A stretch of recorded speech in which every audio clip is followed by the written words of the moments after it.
Went unto the Mount of Olives. And early in the morning he came again into the temple, and all the people came unto him, and he sat down and taught them. And the scribes and Pharisees brought unto him a woman taken in adultery, and when they had set her in the midst, They say unto him, Master, this woman was taken in adultery in the very act. now Moses in the law commanded us that such should be stoned, but what sayest thou? This they said, tempting them that they might have to accuse him. But Jesus took down and with his finger wrote on the ground, as though he heard them not. So when they continued asking him, he lifted up himself and said unto them, He that is without sin among you, let him first cast a stone at her. And again he stooped down and wrote on the ground. And they which heard it, being convicted by their own conscience, went out one by one, beginning at the eldest, even unto the last. And Jesus was left alone, and the woman standing in the midst. Jesus lifted up himself and saw none but the woman, said unto her, Woman, where are those thine accusers? Hath no man condemned thee? Okay, sabay tayo. Basahon. She said, No man, Lord. And Jesus said unto her, Neither do I condemn thee. Go and sin no more.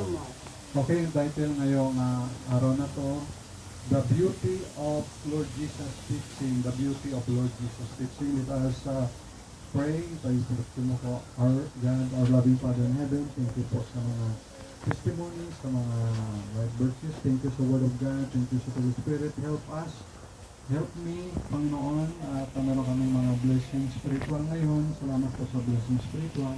At ito maunang sa amin yung banal na Espiritu. We pray, Ama, na wala makadisturb ang kaaway in Jesus Christ name at maging blessing itong mensahe ng Panginoon. Thank you, Father.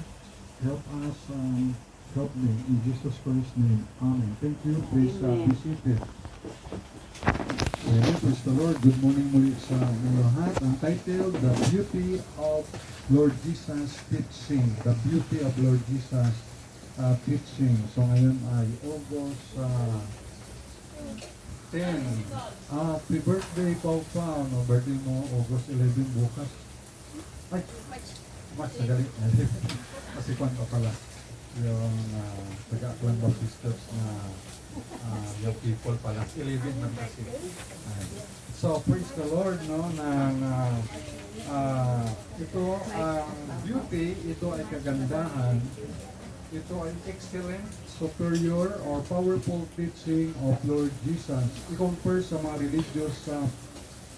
religious hypocrites, katulad ng mga Sadducees, Pharisees, at scribes. At itong mga paganism at mga bilip, mga bilip kasi sa mga ninuno, sa mga nature, mga creation ng Diyos.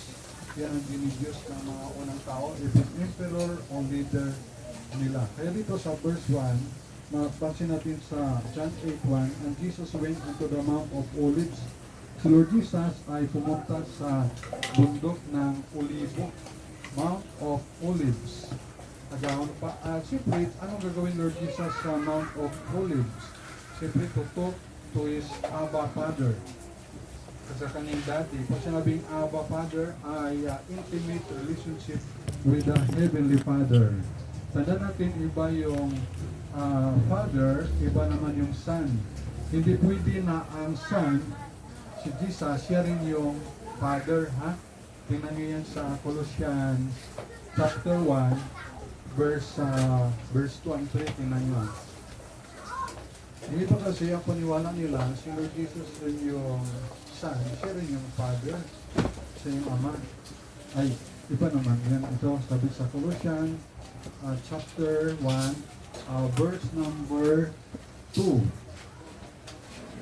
Colossians chapter 1, verse 2 and 3. Okay, tingnan natin para mayroon may distinction ito. Colossians chapter 1, verse 2. To the saints and faithful brethren in Christ which are at Colossae, grace be unto you and peace from God our Father and the Lord Jesus Christ. Verse 3, we give thanks to God and the Father of our Lord Jesus Christ, praying always for you. Maliwanag, di ba, amen? Na tayo, napapasalamat tayo sa Diyos at ang Ama ng ating Panginoon sa Kristo. Di ba? So iba yung Ama, iba yung Anak. Okay? Pero dito hindi nga nabanggit yung Holy Spirit kasi ang Holy Spirit sabi nga, mahiyaan, hindi masyado siya nag-expose.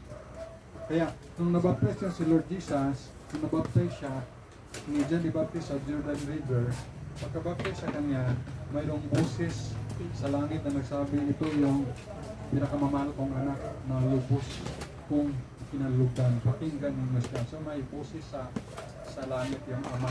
At si Lord Jesus, God the Son of God, nabaptize. And then may bumawa na Holy Spirit sa yung dove of kalapati. So maliwanag po yan. Okay. Sa verse 2, early in the morning, maaga pa si Lord Jesus gagising. Wow. Kaya bukas, Lunes, alam ko maaga pa gagising do mga estudyante. Kami nga, pag nagpunta sa school, minsan din na kami nakakaumusan. Kasi ang layo ng school nila ni JJ, 7 kilometers. Kaya minsan din na kami nakakain. Dala-dala na lang namin yung kaldero. Tapos dito na kami kakain sa puro-puno. Dala ang kaldero. Minsan hindi na ako nakapag-apply, hindi na nakapag-brush, hindi na makaahit. Kaya, gabang ulit na, nabingin na. Larga na. Minsan kaya minsan nabubuhay, minsan ko nabubuhay na lang tayo, hindi para sa sarili, hindi para sa mga anak natin, di ba? Ganun din kayo, di ba? Nabubuhay kayo, bumubuangon. Ang advertise ng Nescafe ba yun? Kanino ka bumabangon? Siyempre para sa pamilyang, no? So, ganun talaga ang buhay. So, early in the morning, si Lord Jesus ay bumabangon at para pumunta sa templo. Siyempre, ang templo niya sa Jerusalem noon ay open yun, di ba? Kung ngayon yan, hindi na pwede open yung templo, ay hindi na. Iba na ang panahon ngayon kumpara noon. Ngayon kasi marami nang magnanakaw. Katulad sa Kaisik sa school, pakita sa CCTV, may lalaki doon na kaya nahinala yung kilos na yun pala ay nanakawan na sila ng laptop sa Kaisik. Ayan. Kaya ang mga churches ngayon, even the Roman Catholic Church, Baptist Church, mga Methodist Church, ay may mga gate yan. May gate, may fence, may bakal, may bakod. Kasi may mga manakal na, kahit sa dyan sa St. John the Baptist Cathedral, mga offering dyan minsan, mga nakaw. Mga kaya hindi na may isip. Kaya minsan dito natutaka kayo ba sinasarado, kaya mamaya gabri tayo, pikit tayo yung cellphone na pala na pang video Wala na. Nakita ko yun sa Facebook Bumili na siya ng parang sa barbecuehan. Naka-helmet siya, parang Grab driver. So naka-helmet siya, katalikod siya, iniwan niya yung sa motor niya, may cellphone sa motor niya, di ba? May cellphone niya. Ay, iniwan niya, katalikod siya, may dumaan doon na dalawang lalaki, pero yung isa lumampas yung isa. Kita mo yung cellphone, binalikan niya, tapos binuhaan niya, kamaris. Kaya yung driver naman na naghanap buhay, na mabili lang ng makakain, pagbalik niya, wala na yung cellphone niya, so kawa naman siya gano'n. Kaya iba na yung panahon. Kaya kung ang templo noon ay katulad ngayon, noon ang templo ay open, at kung sa panahon natin ay gano'n yung templo, dati ang Roman Catholic Church, open yan sa St. John the Baptist, open talaga yan. Pero ngayon din na may gate na, kasi nga nakahawa na kasi Baptist Church, Catholic Church, Methodist, Bonadin Church, nakahawa na. Kaya dito kaya kayo mga alert yun sa mga cellphone gadgets mo. Siyempre may mga bisita. Siyempre hindi natin makakatapan mamaya yung mga belongings natin ay nanakaw na. Iba kasi kasimba, hindi naman totoo kasimba. Ang kanilang inisip ay anong pwede makuha, anong pwede manakaw. Pero nung unang panahon talaga, pag punta siya sa templo, sisimba talaga sa Panginoon, magpipray sa Panginoon talaga. So iba na rin ang panahon noon, iba ang panahon noon. Kaya salamat tayo sa Panginoon na bigyan tayo ng wisdom kung ano dapat gagawin sa mga panahon na ngayon. So, people came to Jesus, and Jesus sat down, umupo talaga si Lord Jesus, and taught them, tinuruan sila, wow, what a privilege to face, na maging face to face na kaharap mo ang Panginoong Jesus, no? Face to face, siyempre, sino si Lord Jesus? Siya yung Son of God, siya yung God the Son, siya yung God. Di ba? In the beginning, sabi ng John 1:1, ano sabi sa John 1:1, na, the beginning, God, iba naman yung The Jesus, Word. the beginning, The Word was the made. Word, and the Word was God, in the beginning was the Word, and the Word was God. And, yun, si Jesus yun. And the Word was made flesh, verse 14. So, imagine, isipin mo, no, maaga si Lord Jesus sa templo, naupo siya, at ang mga tao pumunta, naupo siya, tinuruan siya. So, face to face na nagkaturo sa kanila ay God, Son of God, God the Son. 100% na tao, 100% na Diyos si Lord Jesus. So, privilege yan na face to face ay makakausap nila ang Panginoon. Sa verse 3, makita na din dito na ito na mga unsaved. Ito na yung mga unsaved. Alam mo itong mga unsaved na ito hindi ligtas? Sinabihan ng Lord Jesus, yung iba sa kanila, pero hindi naman lahat na, ye are of your son, your father, the devil. Ito yung mga Pariseo, scribes, diba? Sabi dito na ito yung mga against kay Lord Jesus. Sa verse 3, pumunta sila. Balik tayo sa John chapter 8, verse 3.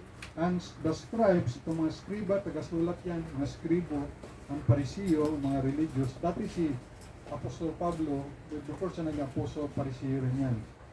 Lawyer pa. Brought unto him a woman. Nakita nila yung babae taken in adultery, and when they had sit here in the midst. So alam niyo dito, napansin ko, may bias ito. Saan yung lalaki? So, di ba? Babae lang. Parang babae, naapi nila, no? Talagang human rights violation ito. Di ba? So, nasaan dito? Dinala nila yung babae. Kulang. Saan yung lalaki? Unfair naman ito kung kayo, di ba? Sa time natin noon, alam ko marami itong magsasaksak. Si Miriam de Santiago, kung buhay pa, at si Risa Ontiveros, talagang si Laila de Lima, yan mga Panginoon, mga abogada yan eh. Magpang talaga yan sila. Magsabi talaga yan. No? So, their accusation is bias. Their accusers.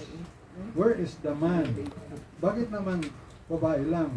So, human rights violation, oppress nila dito yung babae because sa kanyang kahinaan, nagkaroon ng injustice at ito ay public humiliation. Di ba? Public humiliation ito. Imagine yung babae, sabihin, yun yung babae na nahuli sa pangalong niya. Siyempre kung ako yung babae, siyempre in public, humuya around, di ba? Nakakaya no? Grabe. Siguro, masabi mo na parang matunaw kasi siguro kung yung mga tao doon mula lalaki, matanda nga bata, nakatingin sa iyo parang malulusaw ka na siguro, no? Sa kahiyan. Pero hindi pa natin sure ito kung nagawa talaga niya. Ay hindi naman natin alam yung Pariseo scriba na yun na in-obey act na nahuli namin to. Baka hindi naman kasi una itong Pariseo at scriba yung mga naturingan ni Lord Jesus na yung ama ay Diablo. O di ba, ibig sabihin pa dito, baka sinungaling din, di ba? Di natin sure. Kung ganun pa man, may papansin tayo dito na sila ay unfair naman yung ginawa nila. Bakit wala yung lalaki? At sa turo ni Lord Jesus, di mo man na-commit, pero tumingin ka lang sa babae ng may maruming pagnanasa, you commit adultery already in your heart. Di mo, sa tindi pa ang turo ni Jesus, tumingin ka lang sa babae nang may maruming pagnanasa, nakuha ka na agad, adultery na agad. Nakaroon na ng adultery ang iyong heart because of that. Yan ang turo ni Lord Jesus. So sa verse 5, ito yung penalty sa ganitong kasalanan, stone to death. Sa verse 5, sabi dito, sa verse 5, now Moses in the law commanded us that such should be stoned, but what seest thou? Sabi utos ni Moses na batuhin yan. Ano masasabi nyo? Sabi nila kay Lord Jesus. So penalty to stone to death. Unfair naman ito. Dapat pati lalaki nandun din dapat para patas, di ba? Patas ang batas. Pero natatabo, ang batas ay may butas. Minsan ang batas sa dito sa Pilipinas ay para lang sa mayaman. Pag mahirap ka, nagnakaw ka sa post, nag-shoplift ka lang, bilanggo agad, priso agad, di ba? Pero pag mga million, billions na mga ibang corrupt na government official, hindi mapriso-priso. Imagine, no? Kaya minsan ang batas ay may kinikilingan. Pag mahirap, bilanggo agad. Pag mayaman, takot ang nasa authority na magbilanggo sa mayaman, baka sila ang balikan. Baka matanggal sila sa pagkapulis. Because may pera, may influensya yung huling mayaman. Kaya double standard ang batas natin sa Pilipinas. Siyempre, yung una naman natin ngayong presidente, ibang batas niya. Pag drug addict o drug pusher or patay agad. At hindi naman kailan. Okay sana yun. Tahimik tayo. Kaya may danger din. Kasi yung iba naman na wala talagang kasalanan na dadamay na papatay ba? Mga inosente. Meron na bibigtay meron. Yung si Kian de Los Santos, taga-Aklan daw yun. No? Ang pamilya. No? Mga nagdadamay, one day. So, ganun talaga. Only God knows kung ano talaga ang tunay. Pero alam niyo sa last administration, mas ang krimen ay leisure. Wala talaga ang krimen. Kahit sa Boracay wala. Pero nung wala na yung dating Presidente Rodrigo Duterte, dami ng krimen sa Boracay. Yung naripan na foreigner na yun. Kawawa naman, umati na nakasal. Pero kung sa time na Duterte yun, ay hindi yun mangyayari. Pero ibang Presidente, so ganun. So wala nang takot mo sa iba. So dapat talaga nga may death penalty. Dahil biblical naman yan, buhay ang inutang, buhay ang kabayaran. Yung danger lang naman, pag death penalty minsan, ang death penalty lang, mga mahirap lang. Pero maganda pag may death penalty at may CCTV, kahit mayaman pa yun, i-death penalty rin. Kasi hindi na makagsinungaling ang CCTV. So ganun sana. Pero siyempre, nasa kamay pa rin yan ng mga senador. Kaya magbubuto pa pag sila yan. Sila mismo hindi mag-approve ng death penalty. Kasi alam niya na sila ba mismo may kasalanan. Halimbawa, plunder, yung pandarambong o pangungupit, plunder, ginapaganda pa yung word, no? Pero naganakaw rin yun ng pera ng bayan. So plunder ang tawag. Ngayon, minsan dinadisapprove nila yung mga plunder ay may death penalty kasi baka sila rin mismo mabiktima. Kaya minsan din nila gina-approve. O, di ba, no? So, ganun talaga. So, ang pag-asa lang natin ay sa time ni Lord Jesus, ang 1,000 millennial reign with Christ, na si Lord Jesus na yung gahari dito sa liputan for 1,000 years. Yan. So, ganun talaga ang sitwasyon natin dito sa Pilipinas. Pero sa Japan, no, o sa South Korea, pag sa Japan, pag alam niyo na may korupsyon yung emperor o presidente, no, o prime minister, automatic resign sila, no? Pero dito sa Pilipinas, hindi talaga alis, kapito po talaga sa pwesto. Siyempre, pero hindi naman lahat. Mas maganda sana at yung mga government official katulad ni Mayor Vico Soto. Maganda talaga si pamalakan ni Mayor Vico Soto. Siya ay Christian, no? Anak ni Connie Reyes. May isa rin Kristiyano. Kaya, salamat tayo sa Panginoon na mayroon tayong Word of God na makikita kung ano ang matutunan na ito ng spiritual blessing. Kaya, yun. Minsan, pag mayaman, standby lang muna. Tawagan muna yung lawyer. Then sa verse 6, makita natin sa verse 6, they said, tempting him that they might have to accuse him. Maakyusahan nila si Lord Jesus, but Jesus stooped down and with his finger wrote on the ground as though he heard him not. O stoop down, yumuko. Nagpan siya sa lupa, sumulat siya. Di natin alam kung ano ang sinulat ng Panginoong Isus. Magandang itanong, no?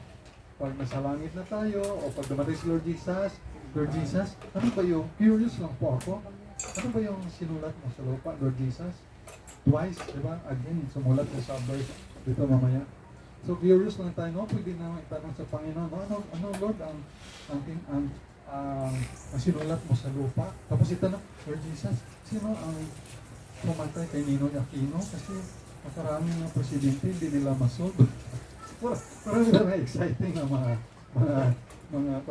tanong sa Panginoon. No? Siyempre ang Panginoon ay nakakaalam yun.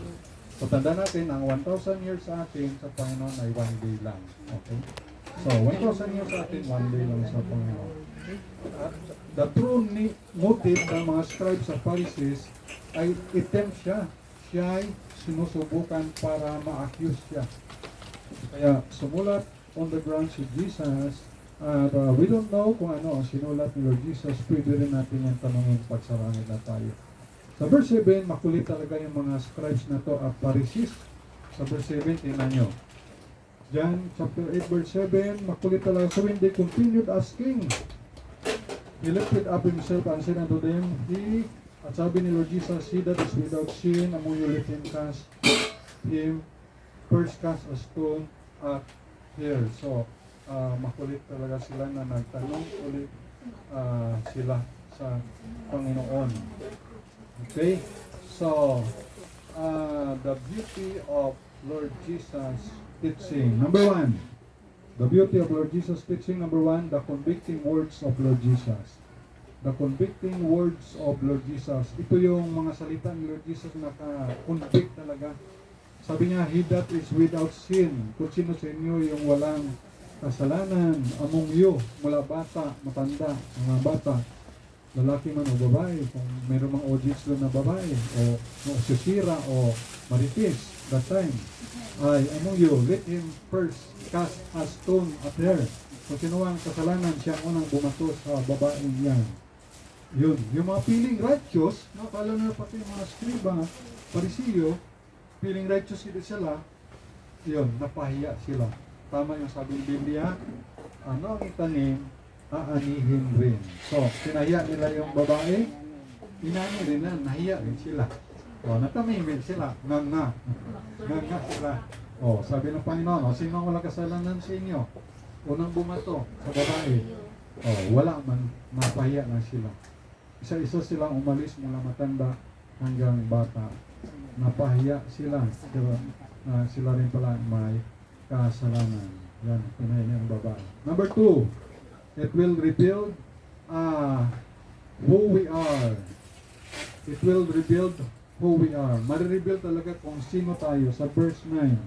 So it is a verse 9, and they which heard it, pakinggan nila, being convicted by their own conscience, went out one by one. Beginning at the eldest, even of the last, Jesus was left alone, the woman standing in the midst. So, na-rebuild yung kanilang mga pagkatao kung sino sila. The truth will rebuild. And the truth is, we are all sinners.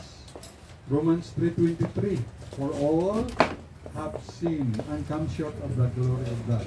So, ako, ikaw, tayong lahat, makasalanan. Mula presidente hanggang barangay kagawad, makasalanan. Ang wala na kasalanan, si Lord Jesus.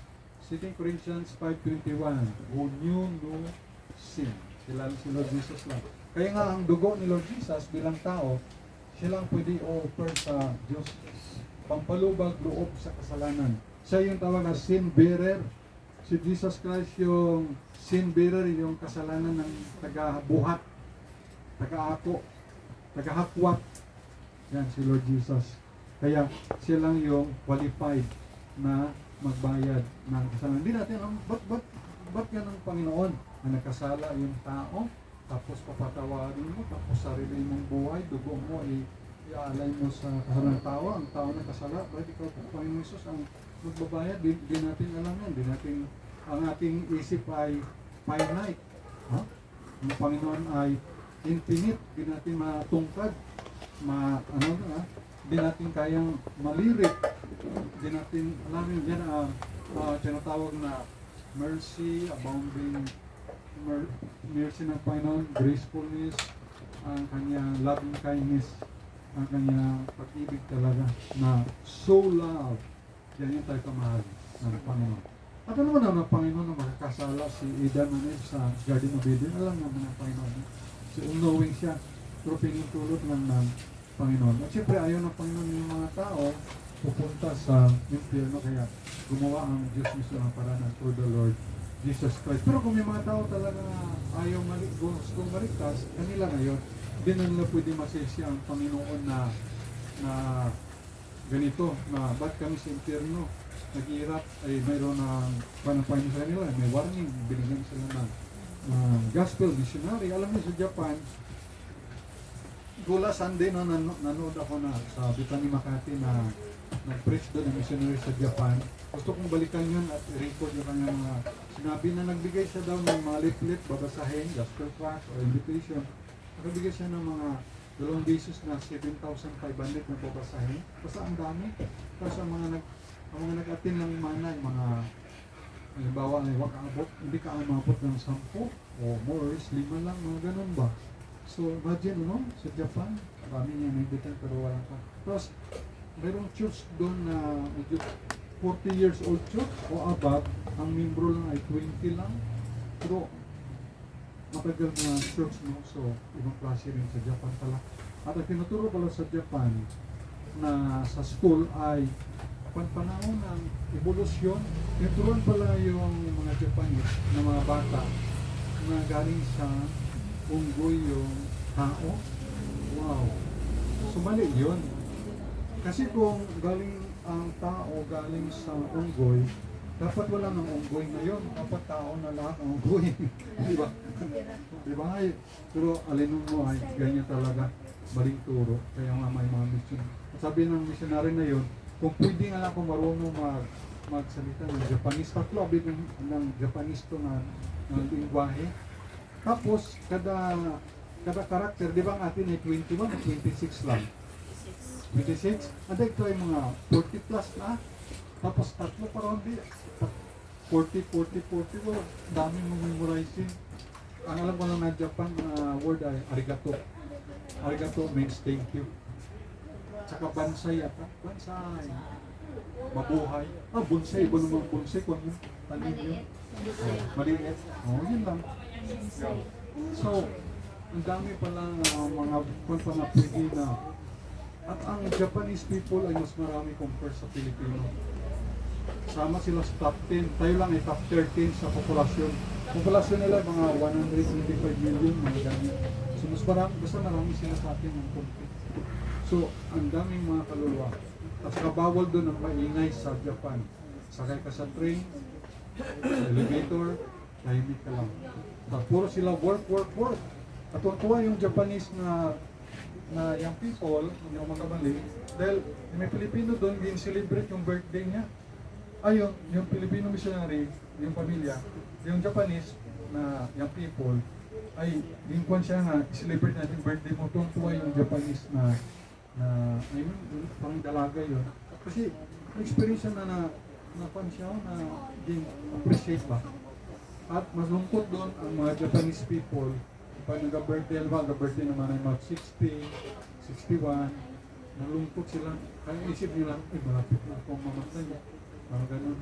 Pero ang Pilipino, iba, yay, birthday na ako, 61, 62, yay, malapit na mag-80, makatanggap ako ng 20,000, yay, malapit na ako mag-100, makatanggap ako ng 1 million.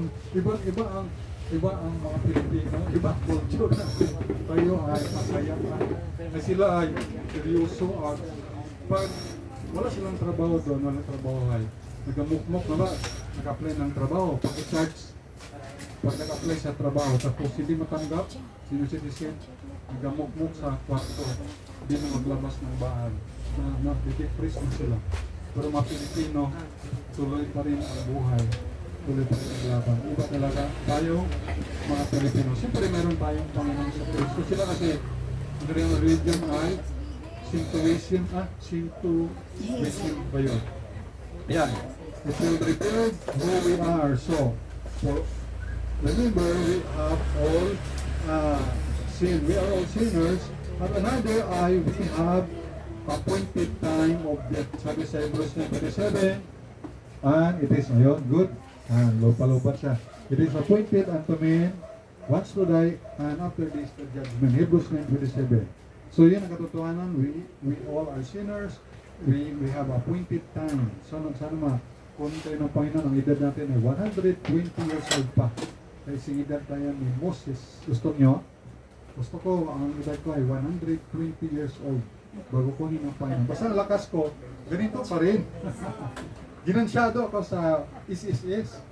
Siyempre, sige, tanggap ko ng pension yan, pag 60 ko. O 53 pa lang ako. 7 years na nun. Basta hindi lang pakilaman yung, kasi panahon hindi nakahulog, so mga 5 years na. Mamaya, kasi may nag-claim mo tagali ako nga may kapangalan ako na yun, ang danger lang. Inupanan yung tagali ako ito nga pangalan, ako number, yun lang. Ay. Pero kung imagine mo, hanggang 120 years old ka, tapos ay pag 60 years old mo ay batong ka pension, kahit mga 4,000 lang yan, o 5,000, siyempre mababa ang nangulog natin. Di, 60 years ka rin yung mag-pension. Oh, kwa ka.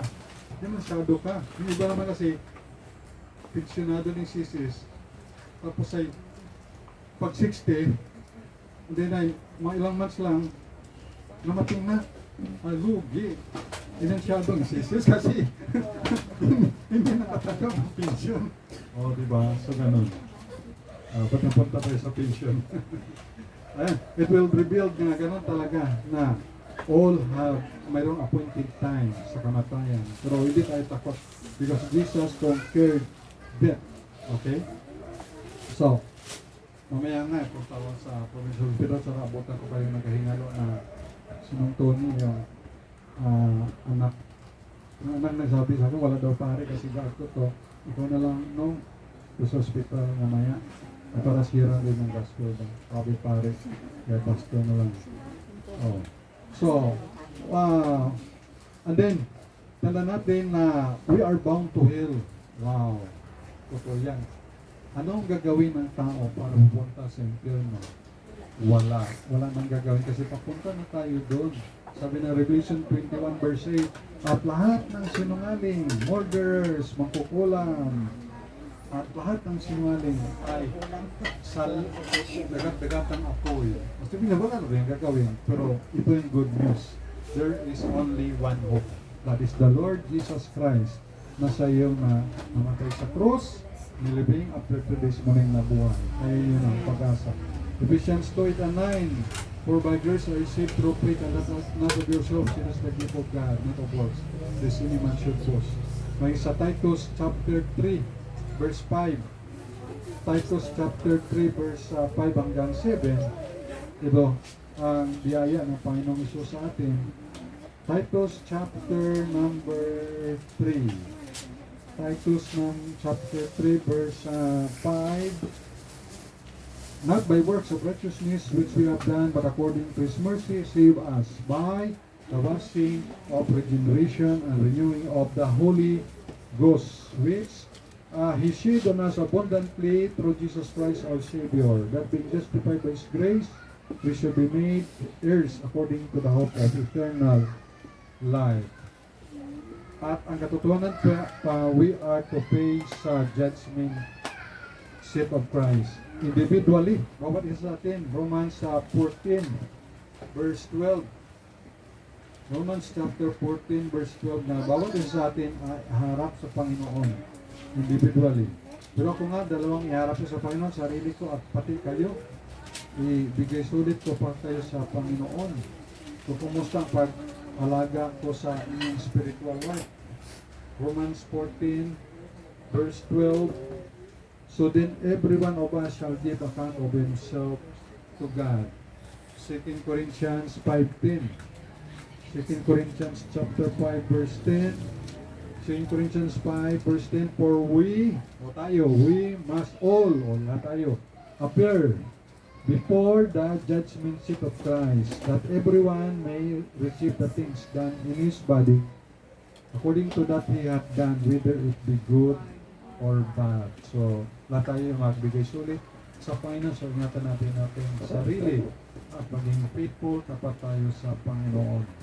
And then, continue na patuloy na sulat pa rin sa ground. Kaya, ano kaya sinulat na pa yung interesting, di ba? Yan. The beauty of Lord Jesus teaching. So, yun ang beauty ng kagandahan ng teaching ni Lord Jesus. Number 1, the convicting words of Lord Jesus. Si Lord Jesus pag nagsalita, talagang makukonvict ka. At yan ang point ko, convicting. Nung binasa ko yung sunod na mga verse, they were convicted. Ay, sakto man mako na itong number 1 point hindi ko na yung convict sila. Number 2, it will rebuild who we are. So yun ang kagandang sa teaching Lord Jesus, na-reveal kung sino tayo. Tayo lang pala ay lupa. Tayo ay bilang taong makasalanan. Kaya huwag tayong magmayabang. Amen? Huwag tayong magmayabang.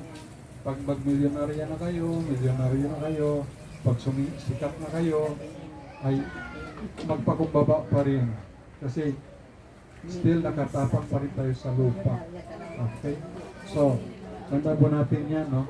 Ang tao kasi, pag nabigyan ng kapangyarihan, kayamanan, kasikatan, ay hindi na mamansin at hindi na nakakilala kung saan ang pinanggalingan. Pero ako ay nag-drive tapos nag-sit kayo, nagsabi kayo, Pastor, anong tawag mo man sa akin, tapos hindi kita pinansin, nag-drive ako, ay pasensya lang kay concentrate ako, ka-focus ako sa pag-drive. Lalo ko ang daanan ay makitid, so focus din sa pag-drive. Kasi minsan may nagatitit ka kung subang ba nasa lubong, natitit 4 wheels o tricycle. Minsan ay ako ka-reply, titit man ay concentrate abi ako sa pag-drive. Dahil kahit makaroon panahon ay, kahit maingat ka mag-drive, yung iba hindi maingat. Lalo yung mga nakainom, salamat at may LTO region na checkpoint, ay tabi mo na yung mga nakainom. Siyempre, mahuli sila, may penalty. It will reveal who we are, kung sino tayo. So tayo ay lupa. Galing tayo sa lupa, ha? Kaya nga, ang mga bata tayo, pag tayo ay naglalaro, mga bata pa tayo, amoy lupa. Kasi galing tayo sa lupa. Bisa naman ay amoy asim. Amoy pawis. Pinaksiw. Kasi siyempre, pawis. Siyempre, corrupted body, corruptible. Pero palitan ito ni Lord Jesus ng incorruptible, wala nang pagkabulok. So, namin na yun. Maganda na yung katawan natin, bata, mabango, walang corruption. Kaya corrupt ating body, kay napansin ko ang mga ngipin ko, nagkakusan katanggal. Ang bagang ko, nalaro ng dila ko, nag-agree yung dila at saka bagang ko eh. Pero ang ginawa ko, luwag na. Tinanggal ko lang, tanggal yung bagang ko. Pero kung pinatanggal ko pa ito sa dentista, 1,000, itinanggal ko lang, tapos na.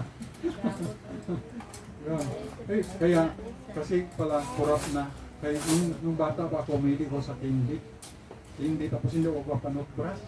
Kaya pag sangkay ko sa bisikleta sa unahan, 3 kami sa unahan ako, diyan sa plaza, Kalibo Plaza, nagpang kami sa aisle, nagbaba ba, nasubsob. Yun, inararo ko yung kalsada na napingas yung ngipin ko. Hindi kasi ako nagtututbrush. Kaya Jatnil, magtutbrush. Kaya huwag mong gayahin yung napanood mo sa YouTube na yung kwan daw, yung leader sa China, Mao Zedong ba yun? Ay huwag gatutbrush dahil ginaya niya yung leon. Yung leon kasi daw, hindi gatutbrush yung leon. Kaya mga Jatnil, hindi tayo leon, tao tayo. Kaya yun, toothbrush para matibay yung ngipin. At saka kain ng gulay. Ha? Salamat nga kay Gatil. Siya lang, kung sa mga cheese na laro, nobility, bilhin ko lang nasa unang move niyan. Nobility rin yung testimony niya. Salamat sa Panginoon, may dugo pa siya. Kung siya lang nakapasalamat lang. Kaya lang dugo niya, kulang na lang. No? Kulang ang hemoglobin, hematuritin, apat yun. So, alam ko na bakit kulang. Kulang sa tulog, masobran sa cellphone. At kulang sa gulay. So, yun ang secret. Gulay. Ang gulay, makulay, may buhay, pangkabang buhay. Ayan. Kaya tayo bilang lupa, ano ang lupa? Ginagawa sa lupa? Tinatapak-tapakan ng iba, di ba? Kaya kung tapak-tapakan ng ikaw, ang iyong pagkatao, sige lang, hayaan mo lang. No? at least hindi ka naman, hindi ka, kung sabihan ka ng masakit, at least hindi ka naman mamatay. Yun, iba na kasi ang panahon ngayon. Di pag nagtapatan yung karapatan mo, tapos ay bilang tao gusto magiganti, no? Ay minsan na pagiganti, nakapatay na natuloy. Kita mo yung consular sa bahay. Anong kasalanan ko, Vice, sa ordinansa ko? Mas binarin na yung Vice Mayor ng bahay, patay. Sayang yung career niya. Sweldo pa naman yan ng 40,000 to 70,000 sa councilor, no? Sayang. So ganun ba? Na ang panahon ngayon, nasita lang ko ba't ang tambutso mo may ingay? Bumalik, nakutsilyo, nagsimaksak na nagsitad ng nilog. Yung sinita na yan, nagsalubong pa kami. Ay no, nagbati pa sa akin, 41 na 42 years old. Kasi sinaksak ng galing sa bilangguan. Ba't hindi siya may ilog lang daw? So imagine. So iba na yung panahon, kaya minsan magsita ka, may ka na lang, maging hour ka na lang. Maging alert na lang. Iba na ang panahon ngayon kasi ang panahon ngayon, isipin mo iba na ngayon kasi ngayon, yung mga tao kasi may mga sa kinakain, sa mga may drugs. So iba ng utok nila mga iba na. Pero sa time ni Lord Jesus, di ba sa templo, ang focus na ng tao noon, magpunta sa templo, mag-pray, magkanta sa Panginoon, pakinig. So, wag rin mga shabu kato sa time ni Lord Jesus, wag rin mga drugs kato. Kaya, yung focus pa ng tao kato ay kwento iba, pag makaroon iba na. So, minsan makaroon medyo, pag ay, baptist ako, pastor, baptist ko mga, hindi na ako niwa na Christian ako, pastor, baptist, hindi na ako masabi ka. Okay, kay, mamaya, sabi ng Christian ako, baptist, kay kunwari, ano, galing ay, panag-utang na lang galing, kundi ay, managpantay. Di ba? Dati, dinalan ako ng isang pastor din sa Purok-Por, binata ako. Dinala niya akong galing sa iwahin na bilanggo para doon matulog. Yung po, doon matulog, dalawa ka bilanggo sa bahay. Tatlo kami, tapos bilanggo, dalawa. Balkasarado pa sa iwahin, Palawan galing. Sabi ko, doon na lang kayo sa Kwan, police station. Ay, iba na ngayon, no? Kilala ko yung pastor niya, kilala ko na binanggit yung mga pastor, mga bigatin ba? Hindi na tayong alor. Kaya minsan kayo po may mapunta sa bahay nyo. Mapunta kayo ng Chile, Emily, Stephen, Ravi. Ako pastor na akong baptist. Pastor din ako ng baptist. Christian na ako ay hindi ka mo mag-payar. Basta dudulo ka na pwede kahiram ng pera sa iyo. O ano. Okay lang ako kahiram ng pera lang ay. Mamaya kung manakit pa yung delikado. Diba naman katulad doon sa San Pablo, Laguna, napanood ko na may bagong bukas na parisan. Tapos bigla na lang pinasok yung mag-ina na may 7 months old, tapos nanay, binili na lang, basta papalangin sa naman 3 o 5 months para nagarinta, basta ganun ang bago pa lang, mga taga-Quezon Province. So hindi natin alam yung panahon, iba na ngayon. Ay ikaw man nang mili, no? Di ba aking mo ay nagatambay ito sa Gua, no? Ay aware ka man, basta biglang may mag-agi, bingaw na mga riding tandem o mga magnanakaw, wala. Medyo kapaniid ka man. Pag lalo medyo mga katanong-tanong kunwari, mga manluloko kali o mga magnanakaw. So maging aware tayo ngayon. Kahit sabihin pang Christian ako, Baptist ako, di magpiya. Ay, kahit pastor, no? Di magpiya kami yung mga pastor man nga iba ang motibo. Hindi ministry, kundi ministry. Di ba? May mga pastor na ginagapang wartat. Kaya minsan kami mga pastor na tapat sa Panginoon ay nadadamay kami. Kasi may mga pastor na hingi ng pera ko. Gusto, nangkilang ko ng pera, pero hindi ako malingi. Ang opiring natin, last Sunday, 540. Pero nagastos natin ay sa pagkain 340. Gasolina pa ganyan, 200. Deficit tayo palagi. Ang opiring siyempre, wala mga trabaho ito, mga estudyante, wala pa naman. Okay, ganyan. Kaya, pero ako, that may blessing ako, yan, pakain, So, hindi ako masyado ganyan. Pero kung bibigyan mata ko, ay nabato ko siya, bibigyan ako ng sirin sa gasolina. Kasi napangbihan ko namin. Ay, hindi kasi ako na-orient nga, hingi. Hingin ako siguro kay Brother Romeo sa Aklan Baptist Church, nasabaga. Yung hingin ng sabaga. Yun lang, mga kanay ba? Hindi masyado. Okay, so, it will be built. Sa lupa, natapak-tapakan lang tayo, sige lang. Iba na yun. Basta, iwas lang. So, sino yung mga tao na ganyang attitude, iwasan na lang natin yung mga ganun ang ugali nila. Na kung hindi ka binabalyo sa classroom nyo, hindi ka binabalyo nila, mababang value mo, iwas na lang sa kanila. Right. And then, number 3, Lord Jesus will not condemn you. Ano sabi, nung balik tayo sa John chapter 8, verse number 10. When Jesus had lifted up himself and saw none but the woman, he said unto her, Woman, where are those that thine accusers? Hath no man condemned thee? She said, No man, Lord. And Jesus said unto her, Neither do I condemn thee. Go and sin no more. So Lord Jesus, number 3, Lord Jesus will not condemn you. So hindi niya i-condemn. Ano sabi ng John 3:17? John chapter 3 verse 17, sabi dito, Jesus came into the world, hindi niya i-condemn, but save. For God sent not His Son into the world to condemn the world, but that the world through Him might be saved. Ano sabi sa Romans 8:1? For there is therefore now no condemnation to them which are in Christ Jesus, who walk not after the flesh, but after the Spirit. So, wala natin condemnation. Sabi sa Luke 19:10, for the Son of Man is come to seek and to save that which was lost. So, yun nakaganda sa teaching ni Lord Jesus, the beauty of Lord Jesus teaching.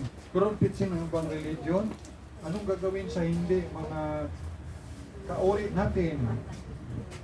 Habulin sila and pursue them and kill them. Grabe yung mga turo. Tanda, no? Pero kita love, sabi ng turo ni Lord Jesus, love your enemies. Love your enemy. Kung nagugutom ang enemy mo, pakainin, nauhaw, painin mo. So yan ang turo ni Lord Jesus.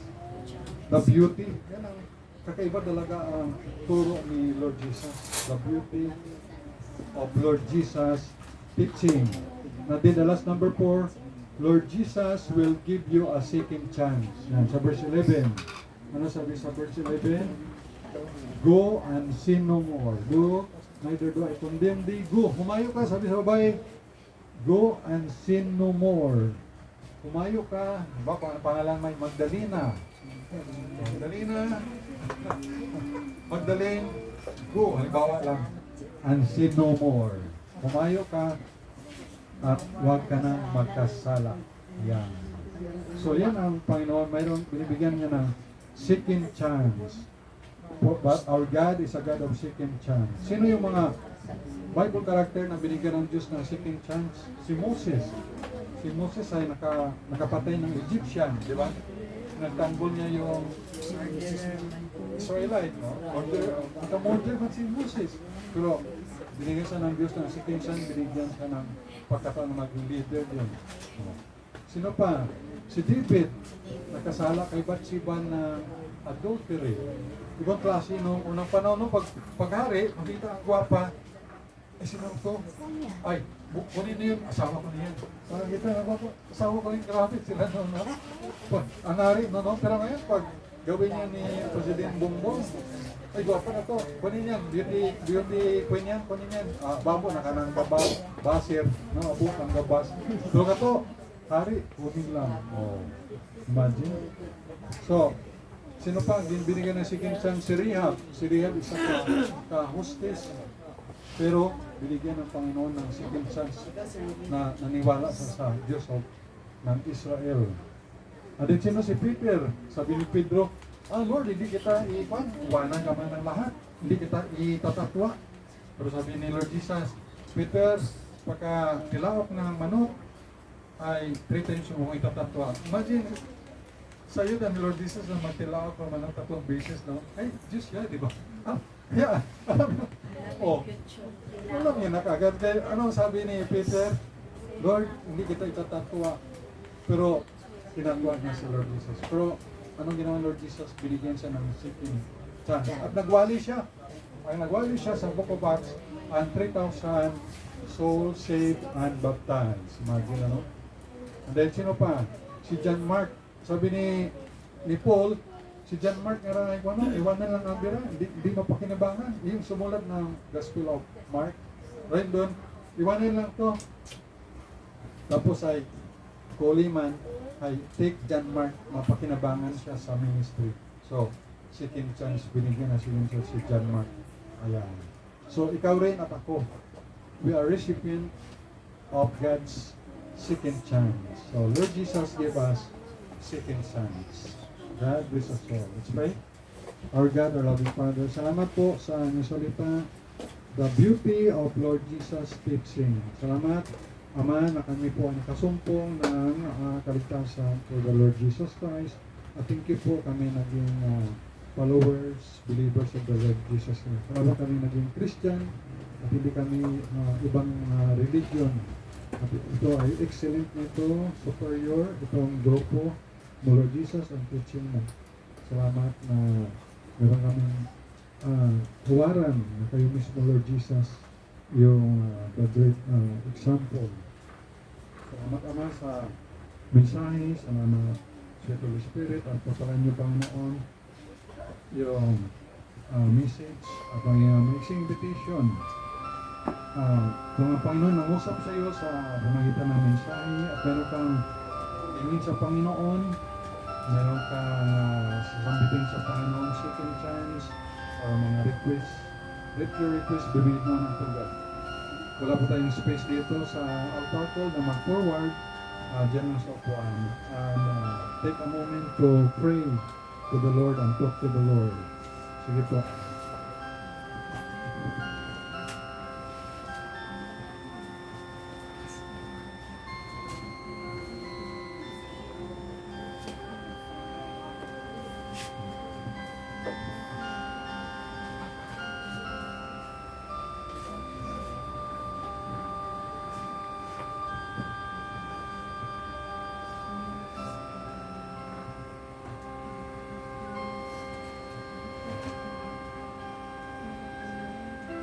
Almighty God, our loving Father, salamat po sa mensahe ng Lord. Ang mga anak mo na sila mga malapit sa iyo na prayer. Lord, honor their prayer and bless their prayer, Lord. Nagpakalong po ang mga Panginoon. Every one of us, a recipient of your second chance. So thank you so much for your goodness and your kindness, Lord. Bless their request, Heavenly Father, help us with the Holy Spirit, at tuhan nyo, still mag-grow kami spiritual. Thank you sa spiritual growth for this day. Bless also aming giving, kahit sa natin, bless the gift and the giver, at bless aming physical growth. Bless everyone of us, mag-represent our family.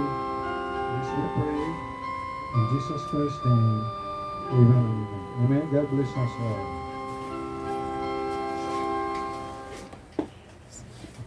Okay.